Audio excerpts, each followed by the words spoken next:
All right, everybody, gonna keep this one nice and short for you, but something that I see over and over and over again that I think is perpetuating our kind of chronic pain epidemic that we have here in the US and Canada and other places.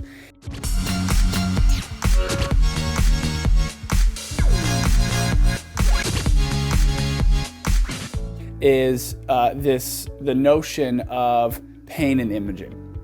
And so generally what happens if you see a conventional based physician, whether that's your PCP or your GP, and sometimes even when you get more specialized with an ortho, is you'll tell the doctor where you're having pain. So let's say you're having shoulder pain, and he'll do a few basic tests, but then say, all right, let's get some imaging. Then you get that imaging, and that imaging comes back, and that imaging either doesn't show anything, and so the doctor says, okay, well, let's just put you on some ibuprofen or an opiate or something like that, or refer to a specialist if you're at kind of the base floor of your PCP or something like that. Or something will come back such as a supraspinatus tear, and then they'll say, okay, this is causing your pain, and so therefore here are your options. You can do a steroid injection, you can do physical therapy, and with the insurance model, generally you have to do physical therapy before getting the steroid injection, and then I'll refer you to surgery. Or if you're with the surgeon will say, okay, I can go in and I can repair that.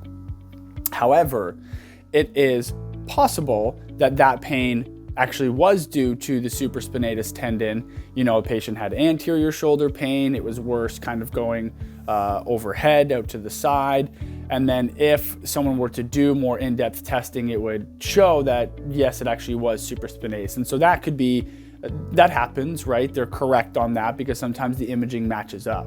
However, a large amount of time, the imaging doesn't always match up.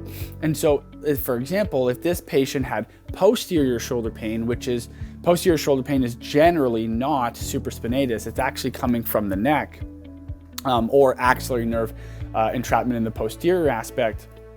But if their pain was posterior, but they still had a supraspinatus tear, which wasn't actually causing them pain, because you can, and I'll repeat this, you can have image findings that cause you zero pain.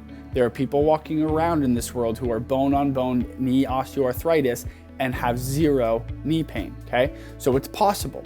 So if the pain is not coming from supraspinatus and they take an image and it shows a supraspinatus tear, can you see how if they go and they do steroid injections or surgery for the supraspinatus tendon, that this patient is still likely going to be in pain?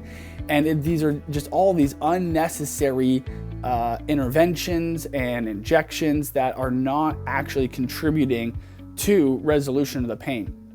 And now, this can also happen in the regenerative injection world. So if you're working with a physician who still takes that approach, but they just inject PRP instead of steroids, then you can still end up in that exact same situation where they treat with PRP your shoulder, and then you go, it doesn't work, and then you go, PRP doesn't work. Just like other people told me, PRP doesn't work.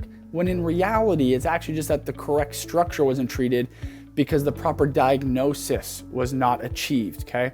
And so today I'm really, really stressing to you that if you've had interventions for something specific and you feel like a lot of those interventions were solely based off of your imaging studies and you are not seeing results, I really strongly encourage you to go find a physician, do the research if you have to find a physician who is going to do an in-depth physical exam to help identify what structures are causing you pain, so that way you can have more effective treatment options presented to you. All right, see you later.